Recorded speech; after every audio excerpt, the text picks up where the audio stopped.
আজকে আমাদের ঠাকুরগাঁও ইউনিয়নের যুব দলের কর্মী সভা 4, 5 এবং 6 নম্বর ওয়ার্ডের শ্রদ্ধেয় নেতৃবৃন্দ উপস্থিত, আমাদের ঠাকুরগাঁও ইউনিয়নের অঙ্গ সহযোগী সংগঠনের শ্রদ্ধেয় নেতৃবৃন্দ, বিএনপির শ্রদ্ধেয় নেতৃবৃন্দ, আমার ঠাকুরগাঁও ইউনিয়নের শ্রদ্ধেয় মুরব্বীগণ, এলাকাবাসী, আমার ছোট ভাইয়ের বোনেরা এবং আমার মা বোনেরা, আপনাদের সবাইকে আসসালামু আলাইকুম।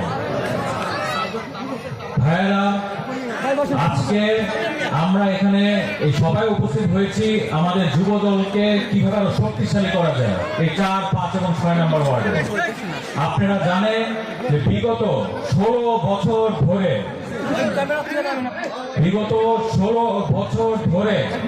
দেশ নায়ক জনাব তারেক রহমানের নেতৃত্বে আমরা বাক স্বাধীনতার জন্য, মানবাধিকার ফিরে আনার জন্য, গণতন্ত্রের জন্য এবং ভোটাধিকার ফিরে আনার জন্য আমরা সবাই সংগ্রাম করেছি না ভাইয়েরা? অবশেষ এই 5ই আগস্টে ছাত্র জনতার আন্দোলনের মাধ্যমে এই স্বৈরশাসক গণহত্যাকারী খুনি সরকারের পতন হয়েছে। এখন বাংলাদেশের ইতিহাসে সবচেয়ে গুরুত্বপূর্ণ সময় চলছে, তাই না ভাইয়েরা? বাংলাদেশকে এখন অস্থিতিশীল করার জন্য এই স্বৈরশাসক আওয়ামী সরকার যারা ছিলেন তারা পায়তারা করছে, বিভিন্ন ধরনের ইস্যু ক্রিয়েট করছে। আপনারা সবাই সচেতন নাগরিক, সবাই জানেন, দেখছেন যে 2 দিন পর পর কিছু না কিছু সৃষ্টি করার চেষ্টা করছে, তাই না ভাইয়েরা? কিন্তু এই ফাঁদে আমাদের কাউকে পা দেওয়া যাবে না। আপনাদের সবাইকে মনে রাখতে হবে যে দেশ নায়ক জনাব তারেক রহমান উনি দিন রাত কষ্ট করছে যেন এই বাংলাদেশকে সবাই আমরা সুন্দরভাবে এগিয়ে নিয়ে যেতে পারি এবং বাংলাদেশের মানুষ সবাই যেন সুন্দরভাবে জীবনযাপন করতে পারে। অতএব এই যে একদিন আগে আপনারা দেখলেন যে আগরতলায় যে আমাদের এমবাসিতে আক্রমণ করেছে, এটা কার ইন্ধনে হয়েছে জানেন? স্বৈরশাসক শেখ হাসিনার ইন্ধনে হয়েছে। অতএব উনি তো হচ্ছে গিয়ে এই সরকারে যারা ছিলেন তারা হচ্ছে গিয়ে নিরীহ শিক্ষার্থীদেরকে গুলি করে মেরেছে, শ্রমিক ভাইদেরকে গুলি করে মেরেছে, বাচ্চাদেরকে গুলি করে মেরেছে এবং বিভিন্ন শ্রেণীর মানুষদেরকে গুলি করে মেরেছে। অতএব তারা এই স্বৈরশাসক সরকার, আওয়ামী সরকার যারা ছিলেন তারা এই দেশের মানুষের তোয়াক্কা করে না। তারা হচ্ছে গিয়ে খালি এই দেশকে কিভাবে লুটে নিতে পারে, মানুষকে খুন করতে পারে, সন্ত্রাস করতে পারে, এই সব নিয়ে তারা ব্যস্ত ছিলেন। কিন্তু আমরা জাতীয়তাবাদী দল শক্তি যারা বিশ্বাস করি, জাতীয়তাবাদী শক্তিতে যারা রাজনীতি করি, দেশ নায়ক জনাব তারেক রহমানের নেতৃত্বে, দেশকে আমরা হচ্ছে বিশেষ করে জনগণের উন্নয়ন ঘটানোই হচ্ছে বিএনপি রাজনীতি। ঠিক আছে ভাইরা? আপনারা সবাই জানেন যে বিগত 16 বছর ধরে যেভাবে আমরা কাজ করেছি মানুষের সাথে থাকার জন্য, মানুষের সেবা করার জন্য। অতএব এখানে বাংলাদেশে ধর্ম হচ্ছে গিয়ে বড় কথা না। আপনারা আমরা প্রত্যেককে সবাই হচ্ছে গিয়ে এই দেশের নাগরিক, এটা হচ্ছে সবচেয়ে বড় ইস্যু। এটা আমাদের মনে রাখতে হবে। আমাদেরকে মনে রাখতে হবে যে বাংলাদেশে যে আমরা সবাই আছি, ঐক্যবদ্ধ হয়ে একসাথে কাজ করতে হবে।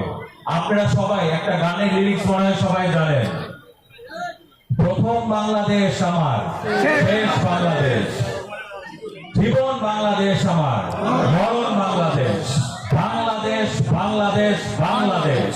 এই গানের লিরিক্সটা আমাদের বুকে ধারণ করে চলতে হবে। দেশ নায়ক জনাব তারেক রহমানের নেতৃত্বে যে বাংলাদেশ আমরা গড়ে তুলতে চাচ্ছি, সেটার জন্য সবাইকে ঐক্যবদ্ধ হয়ে একসাথে কাজ করতে হবে। কারণ বাংলাদেশের ইতিহাসে এখন সবচেয়ে গুরুত্বপূর্ণ সময়। অতএব যেই কোনো ধরনের অস্থিতিশীল পরিস্থিতি সৃষ্টি করতে যাচ্ছে এই সরকার, আওয়ামী সরকার। অতএব যারা ছিলেন তাদের ক্ষমতা থেকে চলে গিয়েছে, তারা এখন পায়তারা সৃষ্টি করছে যে আবার এই দেশের হচ্ছে অস্থিতিশীল করার জন্য, তাই না ভাইয়েরা? অতএব সবাইকে সজাগ থাকতে হবে, সবাইকে হচ্ছে সজাগ থাকতে হবে, চোখ কান খুলে রাখতে হবে। যে কোনো ধরনের অন্যায় অবিচার দেখবেন সেখানে প্রতিবাদ করবেন, দেশ নায়ক জনাব তারেক রহমানের শরীর হিসেবে দাঁড়িয়ে যাবে। সেইখানে দেশ এবং খালেদের শরীর হিসেবে দাঁড়িয়ে যাবে, সেইখানে শহীদ রাষ্ট্রপতি জিয়া রহমানের শরীর হিসেবে দাঁড়িয়ে যাবে। ঠিক আছে ভাইয়েরা? এখন 2018 সালে নির্বাচন হয়েছিল, একটা প্রায় রাতে নির্বাচন হয়েছিল না? আপনারা কেউ কি ভোট দিতে পেরেছিলেন? এইবার সামনে যে নির্বাচন আসছে, ওই নির্বাচনে আমার বাবা আমারুল্লাহ আমান সাহেব যেভাবে এই ক্যানিগঞ্জ ঢাকা 2 আসন ঢেলে সাজিয়েছিলেন, এটার জন্য আমি আপনাদের কাছে অনুরোধ করছি এবং আমার আকাঙ্ক্ষা ইনশাআল্লাহ সামনে বিএনপি ক্ষমতায় আসলে আপনাদেরকে নিয়ে আপনাদের পরামর্শে এই ভাগটা ইউনিয়নে যেই জায়গায় যেই সমস্যা আছে সেটা আপনারা আমরা মিলে একসাথে ঠিক করবো এবং উন্নয়ন করবো। এখন এই উন্নয়ন করার জন্য, এই কাজ করার জন্য, বিএনপিকে ক্ষমতার জন্য, দেশনায়ক তারেক রহমানকে এই ঢাকা 2 আসন উপহার দেওয়ার জন্য আপনাদের সবার সামনে পিছে যারা বামে ডানে আছেন আপনাদের সবার সহযোগিতা আমার প্রয়োজন। আপনারা এই সহযোগিতা করবেন? 2 হাত তুলে দেখান তো ভাইয়েরা। ধন্যবাদ এবং ইনশাআল্লাহ আল্লাহর ইচ্ছায়, কার ইচ্ছায়? শোনা গেল না? কার ইচ্ছায়?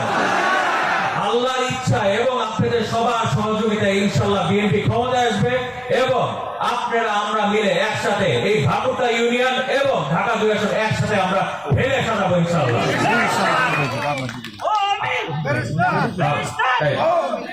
এবং আমরা এই ঢাকা 2 আসনকে এমন ভাবে ঢেলে সাজাবো, ভাকুটা ইউনিয়নকে এমন ভাবে ঢেলে সাজাবো আপনাদের ইনশাআল্লাহ আর ঢাকা শহরে যেতে হবে না। ইনশাআল্লাহ শহর থেকে মানুষ আপনাদের এখানে আসবে। ঠিক আছে ভাইরা? তো এটার জন্য আপনারা সবাই প্রস্তুতি নন, নির্বাচনমুখী হন। ইনশাআল্লাহ বিজয় সুনিশ্চিত, বিএনপি ক্ষমতা আসবে ইনশাআল্লাহ এবং আপনারা আমরা মিলে একসাথে এই ঢাকা 2 আসন সুন্দর করে সাজাবো। ঠিক আছে ভাইরা? মা বোনেরা আপনারা সবাই ভালো আছেন? ধন্যবাদ। আপনাদের যেই ধরনের সমস্যা যা কিছু আছে এই ভাকুটা ইউনিয়নে আমরা সবাই মিলে এক পরিবার হিসেবে কাজ করব। ঠিক আছে? আমরা সবাই কি পরিবার? জিয়া পরিবার। কি পরিবার? কি পরিবার? জিয়া পরিবার সবাই। ঠিক আছে ভাইরা?